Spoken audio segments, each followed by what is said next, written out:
नमस्कार। प्रस्तुत है शरद चंद्र चट्टोपाध्याय के द्वारा लिखी हुई एक कहानी महेश। गांव का नाम है काशीपुर। छोटा सा गांव और जमींदार उससे भी छोटा। फिर भी उसका दबदबा ऐसा कि कोई चूं तक नहीं कर सकता। छोटे लड़के की सालगिरह थी। सालगिरह के बाद तर्करत्न महाशय दोपहर के वक्त घर लौट रहे थे। वैशाख खत्म होने को है, पर आकाश में कहीं बादल की छाया तक नहीं। पानी न बरसने के कारण आकाश से मानो आग बरस रही है। सामने फैला मैदान कड़ी धूप से सूखकर फटने लगा है। उन लाखों दरारों में से धरती की छाती का खून मानो धुआं बनकर उड़ा जा रहा है। अग्निशिखा से उस लहराती हुई ऊर्ध्व गति की तरफ देखने से ही सिर चकराने लगता है, जैसे नशा हो गया हो। उस मैदान के किनारे गफूर जुलाहे का घर है। उसकी मिट्टी की दीवार गिर गई है और आंगन सड़क से आ मिला है। मानो अंतःपुर की लज्जा और आबरू पथिकों की करुणा के आगे आत्मसमर्पण करके निश्चिंत हो गई हो। सड़क के किनारे पेड़ की छाया में खड़े होकर तर्करत्न ने पुकारा, अरे ओ गफूर, घर में है क्या? उसकी 10 साल की लड़की ने दरवाजे के पास आकर कहा, बापू को तो बुखार आ गया है। बुखार? बुला हरामजादे को, पाखंडी मल्लिच्छ कहीं का। शोर सुनकर गफूर मियाँ बुखार में कांपता हुआ बाहर आ खड़ा हुआ। फूटी दीवार से सटा हुआ एक पुराना बबूल का पेड़ है। उसकी डाल से एक बैल बंधा हुआ है। तर्करत्न ने उस बैल की तरफ इशारा करके कहा, यह क्या हो रहा है? यह हिंदुओं का गांव है, जमींदार ब्राह्मण है, सो भी कुछ होश है? उनका चेहरा गुस्से और धूप से सुर्ख हो रहा था, लिहाजा उस मुंह से गर्म और तीखी बात ही निकलेगी। मगर कारण न समझ सकने से गफूर सिर्फ मुंह की तरफ ताकता रहा। तर्करत्न ने कहा, सवेरे जाते वक्त देखा था कि यह यहीं बंधा है और दोपहर को लौटकर देख रहा हूं कि यह ज्यों का त्यों बंधा हुआ है। गो हत्या होने पर मालिक तुझे जिंदा गाड़ देंगे, वे ऐसे वैसे ब्राह्मण नहीं है। क्या करूं पंडित महाराज, बड़ी मुश्किल में पड़ गया हूं। कई दिनों से बुखार में पड़ा हूं। पगहा पकड़कर थोड़ा बहुत चरा लाता, सो होता नहीं, चक्कर खाकर गिर पड़ता हूं। तो खोल दे, आप ही चराएगा। कहाँ छोड़ाऊं पंडित जी, लोगों के धान अभी तक झाड़े नहीं गए हैं, खलिहान में ही पड़े हुए हैं। पुआल भी अभी तक ज्यों का त्यों पड़ा है और मैदान तो सब सूख गया है। कहीं मुट्ठी भर घास तक नहीं। किसी के धान में मुंह मार दे, किसी का पुआल तहस नहस कर डाले, कोई ठीक नहीं। छोड़ूं तो कैसे छोड़ूं महाराज? तर्करत्न ने जरा गर्म होकर कहा, नहीं छोड़ता तो कहीं छाह में बांधकर 2 आंटी पुआल ही डाल दे, चबाया करेगा तब तक। तेरी लड़की ने भात नहीं रांधा, माड़ पानी ही एक गमला दे दे, पी लेगा। गफूर ने कुछ जवाब नहीं दिया। निरुपाय की भांति तर्करत्न का मुंह ताकता रहा। उसके मुंह से एक गहरी सांस निकल पड़ी। तर्करत्न ने कहा, सो भी नहीं है क्या? पुआल कहाँ गया? हिस्से में जो कुछ मिला था सब कुछ बेच बूझ कर पेटाए स्वाहा। बैल के लिए थोड़ा सा नहीं रखा गया, कसाई कहीं का। इस निष्ठुर आरोप ने गफूर की मानो जबान ही बंद कर दी। क्षण भर के बाद उसने आहिस्ते से कहा, जो कुछ हिस्से में मिला था सो मालिक साहब ने पिछले बकाया में रखवा लिया। रो बिलक कर हाथ पांव जोड़कर कहा था, बाबू साहब हाकिम हैं आप, आपका राज्य छोड़कर भाग थोड़े ही सकते हैं हम। मुझे थोड़ा सा पुआल दे दीजिए, छप्पर छाना है, एक कोठरी है, बाप बेटी का रहना है, सो भी खैर इस साल ताड़ पत्तों से गुजार कर लूँगा, लेकिन मेरा महेश भूखों मारा जाएगा। तर्करत्न ने हंसकर कहा, खुश? और नाम बड़े शौक से रख छोड़ा है, महेश। हंसी आती है। मगर यह व्यंग गफूर के कानों में नहीं गया। वह कहने लगा, लेकिन हाकिम की मेहरबानी नहीं हुई। 2 महीने की खुराक लायक धान हम लोगों को दे दिया, लेकिन पुआल सब हिसाब में ले लिया। इस बेचारे को एक तिनका तक नहीं मिला। यह कहते कहते उसका गला भर आया। तर्करत्न को उस पर दया नहीं आई। बोले, अच्छा आदमी है तू तो, पहले से लेकर रखा है, देगा नहीं। जमींदार क्या तुझे अपने घर से खिलाएगा? अरे तुम लोग तो राम राज्य में बसते हो, आखिर कौम तो नीची ठहरी, इसी से बुराई करता फिरता है। गफूर लज्जित होकर कहा, बुराई मैं क्यों करने लगा महाराज? उनकी बुराई हम लोग नहीं करते, लेकिन दूं कहाँ से बताइए? 4 बीघे खेत हिस्से में जोतता हूँ, पर लगातार 2 साल से अकाल पड़ गया। खेत का धान खेत में ही सूख गया। बाप बेटी को दोनों छाक भरपेट खाना नहीं मिलता। घर की तरफ देखिए, वर्षा होती है तो बिटिया को लेकर एक कोने में बैठकर रात बितानी पड़ती है। पैर फैलाकर सोने को जगह तक नहीं। महेश की तरफ देखिए, हड्डियां निकल आई है। दे दीजिए ना महाराज थोड़ा सा पुआल, उधार ही दे दीजिए, 2-4 दिन इसे भरपेट खिला तो दूं। कहते कहते ही वह धप से ब्राह्मण के पैरों के पास बैठ गया। तर्करत्न महाशय तीर की तरह 2 कदम पीछे हटकर बोल उठे, अरे मर, छूना चाहता है क्या?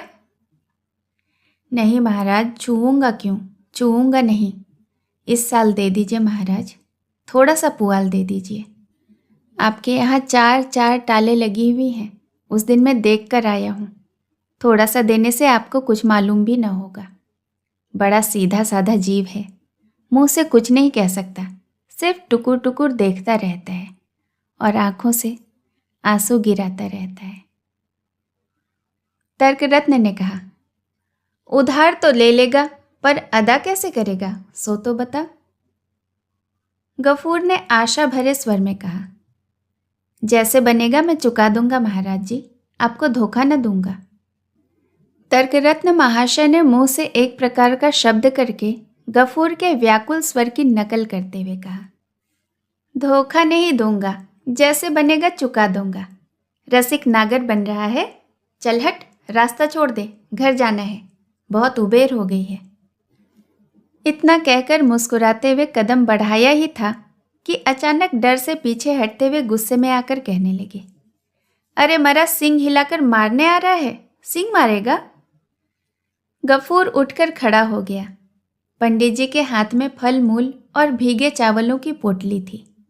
उसे दिखाते हुए गफूर ने कहा, गंध मिल गई है ना उसे, इसी से कुछ खाने को मांगता है। खाने को मांगता है? ठीक जैसा खुद गवार वैसे ही बैल गंवार। पुआल तो नसीब होता नहीं, केले चावल खाने को चाहिए। हटा हटा, रास्ते से एक तरफ हटा कर बांध। कैसे सींग है इसके, किसी दिन किसी की जान न ले ले। कहते हुए पंडित जी एक तरफ से बचकर निकल गए।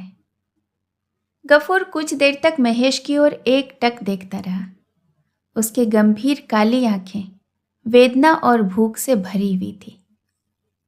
तुझे मुट्ठी भर भी नहीं दिया, उन लोगों के पास बहुत है, फिर भी देते नहीं किसी को, न दे। कहते कहते उसका गला रुंध आया और आंखों से टप टप आंसू गिरने लगे। महेश के पास आकर वह चुपचाप उसके गले पर, माथे पर और पीठ पर हाथ फेरता हुआ कहने लगा, महेश, तू मेरा लड़का है, तू हम लोगों को 8 साल से खिलाता पिलाता रहा है। अब तू बूढ़ा हो गया है, तुझे मैं पेट भर खिला भी नहीं सकता, लेकिन तू तो जानता है ना कि मैं तुझे कितना चाहता हूँ। महेश ने इसके उत्तर में सिर्फ गर्दन बढ़ाकर आराम से आंखें मींच ली। गफूर अपने आंसू महेश की पीठ पर पोंछता हुआ उसी तरह अस्फुट स्वर में कहने लगा, जमींदार ने तेरे मुंह का कौर छीन लिया। मसान के पास जो चरने की जगह थी उसे भी पैसे के लोभ में ठेके पर उठा दिया। ऐसे अकाल में तुझे कैसे जिलाए रखूंगा बता। छोड़ देने से तू दूसरों की टाल पर मुंह मारेगा, लोगों के केले के पत्ते तोड़कर खा जाएगा। तेरे लिए अब मैं क्या करूं? देह में अब तेरी ताकत भी तो नहीं। गांव का कोई अब तुझे चाहता नहीं। लोग कहते हैं अब तुझे बेच देना चाहिए। मन ही मन इन शब्दों का उच्चारण करते ही उसकी आंख से टप टप आंसू गिरने लगे। उन्हें हाथ से पोंछकर वह इधर उधर देखने लगा। फिर फूटे घर के छप्पर से थोड़ा सा पुराना मैला भद्दा पुआल खींच लाया और उसे महेश के सामने रखकर धीरे से कहने लगा, ले, जल्दी से थोड़ा बहुत खा ले, देर होने से फिर। बापू। क्या बेटिया? आओ, भात खा जाओ, कहती हुई अमीना घर से निकलकर दरवाजे पर आ खड़ी हुई। क्षण भर देखकर उसने कहा, महेश को फिर से छप्पर का पुआल खिला रहे हो बापू? ठीक इसी बात का उसे डर था। लज्जित होकर बोला, सड़ा सड़ाया पुआल है बिटिया, अपने आप झरकर गिर रहा था। मैं जो भीतर से सुन रही थी बापू, तुम खींच कर निकाल रहे थे। नहीं बिटिया, खींच के नहीं निकाला, लेकिन दीवार जो टूट कर गिर जाएगी बापू। गफूर चुप रहा। सिर्फ एक कोठरी के सिवाय और सब कुछ टूट फूट गया है, और इस तरह करने से अगली बरसात में वह भी टिक कर नहीं रह सकती। यह बात उससे ज़्यादा और कौन जान सकता है। और इस तरह और कितने दिन कट सकते हैं? लड़की ने कहा, हाथ पांव धोकर भात खा जाओ बापू, मैं परोस चुकी हूँ। गफूर ने कहा, मार तो जरा सा दे दे बिटिया, महेश को पिलाकर आ जाऊंगा। मार तो आज नहीं रहा बापू, हांडी में ही रह गया। नहीं है? गफूर चुप हो गया। ऐसे कष्ट के दिनों में जरा सी कोई भी चीज बिगाड़ी नहीं जा सकती। इस बात को 10 साल की लड़की भी समझ गई है। हाथ पांव धोकर वह कोठरी के भीतर जाकर खड़ा हो गया। पीतल की एक थाली में पिता के लिए दाल भात परोसकर बेटी अपने लिए मिट्टी की एक थाली में दाल भात लेकर बैठी है। देखकर गफूर ने धीरे से कहा, अमीना, मुझे आज फिर से जाड़ा लग रहा है बिटिया, बुखार में क्या खाना ठीक होगा? अमीना ने कहा, मगर तब तो तुमने कहा था कि बड़ी भूख लग रही है। तब शायद बुखार नहीं था बेटी। तो उठा के रख दूं, शाम को खा लेना। गफूर ने सिर हिलाकर कहा, मगर ठंडा भात खाने से तो तबीयत और भी खराब हो जाएगी अमीना। अमीना ने कहा, तो फिर? गफूर ने न जाने क्या सोच विचार कर सहसा एक समस्या हल कर डाली। बोला, एक काम करो ना बेटी, न हो तो महेश को ही खिला दो। रात को फिर मेरे लिए मुट्ठी भर नहीं बना सकोगी अमीना? उत्तर में अमीना मुंह उठाकर क्षण भर चुपचाप पिता के मुंह की ओर देखती रही। फिर सिर झुकाकर धीरे से बोली, हाँ, बना लूंगी बापू। गफूर का चेहरा सुर्ख हो उठा। बाप और बेटी में यह जो थोड़ा सा मायाचारी का अभिनय हो गया था, उसे इन दो प्राणियों के सिवाय शायद और भी कोई अंतरिक्ष में बैठा देख रहा था। 5-7 दिन बाद बीमार गफूर चिंतित सा अपने आंगन में बैठा था। उसका महेश कल से अभी तक लौटा ही नहीं। खुद वह कमजोर है, इसीलिए अमीना उसे सवेरे से चारों तरफ ढूंढती फिर रही है। दिन छुपने से पहले उसने वापस आकर कहा, सुना है बापू, मानिक बापू ने महेश को थाने में भिजवा दिया है। गफूर ने कहा, चल पगली। हाँ बापू, सच। उनके नौकर ने मुझसे कहा कि अपने बाप से जाकर कह दे दरियापुर के मवेशी खाने में ढूंढे जाकर। क्या किया था उसने? उनके बगीचे में घुसकर उनके पेड़ पौधे बर्बाद कर दिए हैं। गफूर सन्न होकर बैठ रहा। महेश के संबंध में उसने अनेक प्रकार की दुर्घटनाओं की कल्पना की थी, पर ऐसी आशंका उसे नहीं थी। वह जैसा निरीह है वैसा ही गरीब, लिहाजा कोई पड़ोसी उसे इतनी बड़ी सजा दे सकता है, इस बात का उसे डर नहीं था। खासकर मानिक घोष से, गऊ और ब्राह्मणों पर जिसकी भक्ति अन्य गांवों तक प्रसिद्ध है। लड़की ने कहा, दिन तो ढल गया बापू, महेश को लाने नहीं जाओगे? गफूर ने कहा। नहीं, लेकिन उसने तो कहा है कि 3 दिन के भीतर भी नहीं छुड़ाने से पुलिस वाले उसे गोहाट में बेच डालेंगे। गफूर ने कहा। बेच डालने दे। गोहाट क्या है अमीना नहीं जानती थी, परंतु महेश के संबंध में उसका उल्लेख होते ही उसका बाप कैसा विचलित हो उठता है, इस बात को उसने बहुत बार देखा था। परंतु आज वह और कोई बात न कहकर चुपचाप धीरे से चला गया। रात को अंधेरे में छिपकर गफूर बंशी की दुकान पर जाकर बोला, चाचा, आज 1 रुपया देना होगा। उसने अपनी पीतल की थाली बंशी के बैठने के माचे के नीचे रख दी। इस चीज की तौल वगैरह से बंसी परिचित था। पिछले 2 सालों में उसने इसे 5-6 बार गिरवी रखकर 1-1 रुपया दिया है, इसलिए आज भी उसने कोई आपत्ति नहीं की।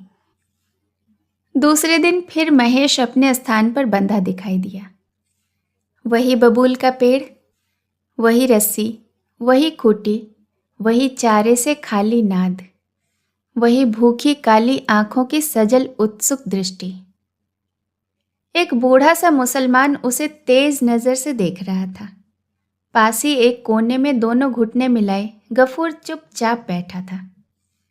अच्छी तरह देखभाल कर उस बुढ़े ने चद्दर के एक छोर में से 10 रुपये का नोट निकालकर उसकी तह खोल के बार बार उसे ठीक करते हुए गफूर के पास जाकर कहा, अब मोल तोल करके उसे भुनाऊंगा नहीं, यह लो 10 रुपये दिए देता हूं, लो।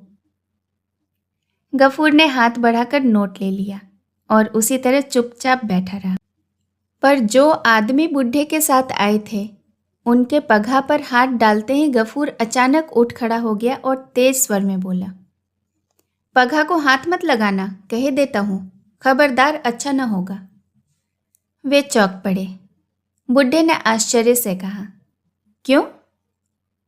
गफूर ने उसी गुस्से में जवाब दिया, क्यों क्या, मेरी चीज है, मैं नहीं बेचता, मेरी खुशी। इतना कहकर उसने नोट को अलग करके फेंक दिया। उन लोगों ने कहा, कल रास्ते में बयाना जो ले आए थे, यह लो अपना बयाना, वापस ले लो। कहकर उसने अंटी में से 2 रुपये निकालकर झन से पटक दिए। एक झगड़ा उठ खड़ा होगा यह सोचकर बुढ़े ने हंसकर कहा, दबाव डालकर 2 रुपये ज्यादा लेना चाहते हो, यही ना? दे दो जी, जलपान के लिए उस लड़की के हाथ पर धर दो, 2 रुपये बस। नहीं, मगर इससे ज्यादा कोई एक ढेला भी नहीं देगा, मालूम है ना? गफूर ने जोर से सिर हिलाकर कहा, नहीं। बुढ़े ने नाराज होकर कहा, तो क्या चमड़ी की ही तो कीमत मिलेगी, नहीं तो माल इसमें है क्या? तौबा तौबा, गफूर के मुंह से अचानक एक भद्दी कड़वी बात निकल गई और दूसरे ही क्षण वह अपनी कोठरी में जाकर चिल्ला चिल्ला करके धमकी देने लगा कि अगर वे जल्दी से गांव के बाहर नहीं चले गए तो जमींदार के आदमियों को बुलवाकर जूते मारकर निकलवा दूंगा। शोरगुल सुनकर लोग इकट्ठे हो गए, मगर इतने में जमींदार के यहाँ से उसका बुलावा आ गया। बात मालिक साहब तक पहुंच गई थी। कचहरी में उस समय भले बुरे सभी तरह के आदमी बैठे थे। शिवशंकर बाबू ने आंखें तरेर कर कहा, गफूर, तुझे क्या सजा दी जाए कुछ समझ में नहीं आता। किसकी जमींदारी में रहता है, जानता है? गफूर ने हाथ जोड़कर कहा, जानता हूं, हम लोग खाए भी ना मर रहे हैं हुजूर, नहीं तो आज आप जो कुछ जुर्माना करते मैं ना नहीं करता। सभी आश्चर्यचकित हो गए। इस आदमी को वे जिद्दी और बदमिजाज ही समझते आ रहे थे। गफूर ने रुंधे हुए गले से कहा, ऐसा काम अब कभी नहीं करूंगा मालिक। इतना कहकर उसने खुद ही दोनों हाथों से अपने कान पकड़े और आंगन में एक तरफ से दूसरी तरफ नाक रगड़कर वह खड़ा हो गया। शिवशंकर बाबू ने सदैव कंठ से कहा, अच्छा जा जा, हो गया, जा, अब आइंदा ऐसी हरकत मत करना। सुनकर सबके रोए खड़े हो गए और इस विषय में किसी को जरा सा भी संदेह नहीं रह गया कि ऐसा महापाप होते होते जो रुक गया वह सिर्फ मालिक साहब के पुण्य के प्रभाव और शासन के जोर से। तर्करत्न महाशय भी उपस्थित थे। उन्होंने गो शब्द की शास्त्रीय व्याख्या की। साथ ही ऐसे धर्मज्ञान शून्य मलेच्छ जाति को गांव के आसपास कहीं भी क्यों नहीं बसने देना चाहिए, यह बात प्रकट करके लोगों के ज्ञान नेत्र खोल दिए। गफूर ने किसी बात का जवाब नहीं दिया, बल्कि उसने इस अपमान और तिरस्कार को सिर माथे लिया और वह खुशी खुशी घर चला गया। उसने पड़ोसी के घर से माड़ मांगकर महेश को पिलाया और उसकी देह, सिर, सींगों पर बार बार हाथ फेरकर अस्फुट स्वर में न जाने क्या क्या कहता रहा। जेठ समाप्त होने को आया। रुद्र की जो मूर्ति एक दिन वैशाख के अंत में दिखाई दी थी, वह कितनी भीषण और कितनी कठोर हो सकती है, इस बात का अनुभव आज के आकाश की तरफ देखे बगैर नहीं हो सकता। कहीं भी करुणा का आभास तक नहीं। कभी इस रूप का लेश मात्र भी बदल सकता है और किसी दिन आकाश बदलियों से घिरकर सजल दिखाई दे सकता है। इस बात की आज कल्पना करने से भी डर लगता है। आकाश से जो आग लगातार झर रही है, उसका अंत नहीं, समाप्ति नहीं। सबको अंत तक बिना जलाए वह रुकने वाली नहीं। ऐसे में एक दिन ठीक दोपहर के वक्त गफूर घर लौटा। दूसरे दरवाजे पर मजूरी करने की उसकी आदत नहीं और अभी बुखार से छुटकारा पाए भी 4-5 दिन ही हुए हैं। शरीर कमज़ोर है, थका हुआ, फिर भी आज वह काम की तलाश में निकला था। मगर ऐसी तेज धूप में चलने के सिवाय और कुछ उसके हाथ नहीं लगा। भूख, प्यास और थकान के मारे उसकी आंखों के आगे अंधेरा छा रहा था। आंगन में खड़े होकर उसने आवाज दी, अमीना, भात तैयार हो गई रे। लड़की कोठरी में से आहिस्ते से निकलकर चुपचाप खूंटी के सहारे खड़ी हो गई। जवाब न पाकर गफूर चिल्ला उठा, हुआ भात? क्या कहा? नहीं हुआ? क्यों नहीं हुआ, बता। चावल नहीं है बापू। चावल नहीं है? सवेरे क्यों नहीं बताया मुझे? रात को कहा तो था। गफूर ने मुंह बनाकर उसी के स्वर की नकल करते हुए कहा, रात को कहा तो था। रात को कहने से किसी को याद रहती है बात? कर्कश कंठ ने उसका क्रोध दुगुना बढ़ा दिया। वह चेहरे को विकृत करके कहने लगा, चावल रहेगा कहाँ से? रोगी बाप खाए चाहे न खाए, धिंगड़ी लड़की को 4-4, 5-5 बार लीलने के लिए चाहिए। आज से चावल में मैं ताले बंद करके रखूंगा। ला, एक लोटा पानी दे, मारे प्यास के छाती फटी जाती है। कह दे पानी भी नहीं है। अमीना उसी तरह सिर झुकाए खड़ी रही। कुछ देर बाद गफूर जब समझ गया कि घर में पीने का पानी तक नहीं है, तब वह अपने आप को संभाल न सका। उसने चट से उसके पास जाकर गाल पर तड़ से एक चमाटा जड़ दिया और कहा, कलमुही लड़की, दिन भर तू करती क्या है? इतने लोग मरते हैं, तू क्यों नहीं मर जाती? लड़की ने कुछ जवाब नहीं दिया। मिट्टी की गागर उठाकर ऐसे कड़ाके की धूप में आंखों को पोंछती हुई चुपचाप चल दी। मगर उसके आंख से ओझल होते ही गफूर की छाती में शूल सा चुभने लगा। बिन माँ की इस लड़की को उसने किस तरह पाल पोस कर बड़ा किया, यह वही जानता है। वह सोचने लगा, उसकी इस स्नेहमयी कार्यपरायणता शांत लड़की का कोई दोष नहीं। खेत का जो थोड़ा सा अनाज था, उसके निपट जाने के बाद से उसे दोनों वक्त भरपेट भोजन नहीं मिलता था। किसी दिन एक छाक खाकर रह जाती और किसी दिन वह भी नसीब नहीं होता। दिन में 4-4, 5-5 बार खाने की बात जितनी असंभव है, उतनी ही झूठ।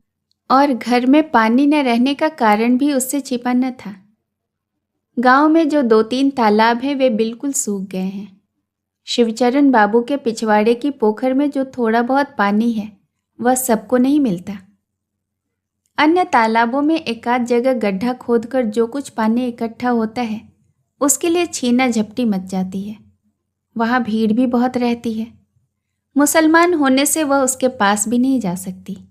घंटों दूर खड़ी रहने के बाद बहुत प्रार्थना करने पर कोई दया करके उसके बर्तन में पानी डाल दे, तब वह घर लाए। यह बात वह जानता था। हो सकता है कि आज पानी न रहा हो, या छीना झपटी के बीच किसी को लड़की पर कृपा करने का कोई मौका ही न मिला हो। ऐसी ही कोई बात हो गई होगी। यह सोचकर उसकी आंखों में आंसू भर आए। इतने में जमींदार का प्यादा यमदूत की तरह आंगन में आ खड़ा हुआ। बोला, गफूरा, घर में है क्या? गफूर ने तीखे स्वर में उत्तर दिया, हूँ। क्यों, क्या है? बाबू साहब अभी तुम्हें बुला रहे हैं, चल। गफूर ने कहा, अभी मैंने खाया पिया नहीं है, बाद में आऊँगा। इतना ज़बरदस्त हौसला प्यादे से नहीं सहा गया। उसने एक भद्दा संबोधन करके कहा, बाबू का हुक्म है कि जूता मारते मारते घसीट के लाना। गफूर दूसरी बार अपने आप को भूल गया। उसने भी एक कटु शब्द बोलते हुए कहा, महारानी के राज्य में कोई किसी का गुलाम नहीं है। लगान देकर रहता हूँ, मुफ्त में नहीं। मैं नहीं आता। मगर संसार में इतने छोटे व्यक्ति के लिए इतने बड़े की दुहाई देना सिर्फ बेकार ही नहीं, बल्कि मुसीबत का कारण भी है। यह खैर हुई कि इतना क्षीण कंठ उतने बड़े कानों तक नहीं पहुंचा, वरना उनके मुख का अन्न और आंखों की नींद गायब हो जाती। इसके बाद क्या हुआ विस्तार से कहने की जरूरत नहीं, लेकिन घंटे भर बाद जब वह जमींदार के सदर से लौटकर चुपचाप पड़ रहा, तब उसका मुंह और आंखें सब फूल रही थी। उसकी सजा का मुख्य कारण है महेश। उसके घर से निकलने के बाद ही वह पगहा तोड़कर भाग खड़ा हुआ और जमींदार के सहन में जाकर उसने फूलों के सारे पौधे नष्ट कर डाले। अंत में पकड़ने की कोशिश की गई तो वह बाबू साहब की छोटी लड़की को पटक कर भाग गया। ऐसी घटना पहले ही हुई हो ऐसी बात नहीं है, इसके पहले भी हुई है, पर गरीब होने से उसे माफ कर दिया जाता था। अब प्रजा होकर उसका यह कह देना कि वह लगान देकर रहता है और किसी का गुलाम नहीं है, जमींदार से किसी भी तरह सहा नहीं गया। वहां उसने पिटने और बेइज्जत होने पर जरा भी प्रतिवाद नहीं किया। सब कुछ मुंह बंद करके सह लिया और घर आकर भी उसी तरह मुंह बंद करके पड़ा रहा। भूख प्यास की बात उसे याद नहीं रही, लेकिन छाती के भीतर मानो आग सी जलने लगी। इस तरह कितनी देर बीत गई उसे कुछ होश नहीं, परंतु आंगन से सहसा अपनी लड़की की करुण आवाज कान में पड़ते ही वह तड़ाक से उठकर खड़ा हो गया और लपका। बाहर जाकर देखता क्या है कि अमीना जमीन पर पड़ी है। उसकी फूटी गागर से पानी झर रहा है और महेश मिट्टी पर मुंह लगाए मानो मरुभूमि की तरह पानी सोख सोख कर पी रहा है। आंखों की पलकें नहीं गिरी। गफूर का होश हवास जाता रहा। मरम्मत के लिए कल उसने अपने हल का सिरा खोल कर रखा था। उसी को दोनों हाथों से उठाकर उसने महेश के झुके हुए माथे पर जोर से दे मारा। एक बार, सिर्फ एक बार महेश ने मुंह उठाने की कोशिश की। उसके बाद उसका भूखा प्यासा कमजोर शरीर जमीन पर लुढ़क गया। आंखों से आंसुओं की कुछ बूंदें कनपट्टियों की तरफ लुढ़क पड़ी और कान में से थोड़ा सा खून बह निकला। 2-3 बार सारा शरीर थर थर कांप उठा। फिर सामने और पीछे के पैर जहां तक तन सकते थे तन कर महेश ने अंतिम सांस छोड़ दी। अमीना रो उठी, बोली, यह क्या किया बापू? अपना महेश तो मर गया। गफूर हिला डुला नहीं, न कुछ जवाब दिया। सिर्फ अपलक दृष्टि से सामने पड़े हुए महेश की गंभीर काली आंखों की तरफ देखता हुआ पत्थर की तरह निश्चल खड़ा रहा। 2 घंटे के भीतर खबर पाकर दूसरे गांव के मोची आ जुटे और महेश को बांस में बांधकर बीहड़ की तरफ ले चले। उनके हाथों में पैने चमकते हुए छुरे देखकर गफूर सिहर उठा। चट से उसने आंखें मीच ली। उसके मुंह से एक लफ्ज तक नहीं निकला। मोहल्ले के लोग कहने लगे, तर्क रत्न जी से सलाह लेने के लिए जमींदार ने आदमी भेजा है। प्रायश्चित का खर्च जुटाने के लिए अब तेरा घर द्वार तक बिक जाएगा। गफूर ने इन सब बातों का कोई जवाब नहीं दिया। वह घुटनों पर मुंह रखकर चुपचाप बैठा रहा। बहुत रात बीते गफूर ने लड़की को जगा कर कहा, अमीना, चल हम लोग चले यहाँ से। वह बारामदे में सो रही थी। आंखें मलती हुई उठकर बैठ गई, बोली, कहाँ बापू? गफूर ने कहा, फुलवारी की जूट मिल में काम करने। लड़की आश्चर्य में पड़ गई और बाप का मुंह ताकने लगी। इसके पहले बड़े से बड़े दुख में भी उसका बाप जूट मिल में काम करने के लिए राजी न हुआ था। कह दिया करता कि वहाँ धर्म नहीं रहता, लड़कियों की इज्जत आबरू नहीं रहती, इत्यादि। गफूर ने कहा, अब देरी मत कर बिटिया, बहुत दूर पैदल चलना है। अमीना पानी पीने का लोटा और पिता के खाने की पीतल की थाली साथ में ले रही थी, पर गफूर ने मना कर दिया। ये सब रहने दे बिटिया, इनसे अपने महेश का प्रायश्चित होगा। अंधेरी रात में गफूर लड़की का हाथ पकड़कर घर से निकल पड़ा। गांव में अब उसका कोई आत्मीय नहीं था, इसलिए किसी से कुछ कहने सुनने की जरूरत नहीं थी। आंगन पार करके रास्ते के किनारे उस बबूल के पेड़ के नीचे पहुंचते ही वह ठिठक कर खड़ा हो गया और फूट फूट कर रोने लगा। तारों से जड़े हुए काले आसमान की तरफ मुंह उठाकर वह कहने लगा, अल्लाह, मुझे जितनी इच्छा हो सजा देना।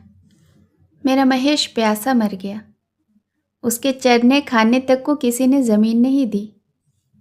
जिसने तुम्हारी दी हुई घास और तुम्हारा दिया हुआ प्यास का पानी उसे पीने नहीं दिया, उसका कसूर तुम कभी माफ़ मत करना। कहानी सुनने के लिए बहुत बहुत धन्यवाद।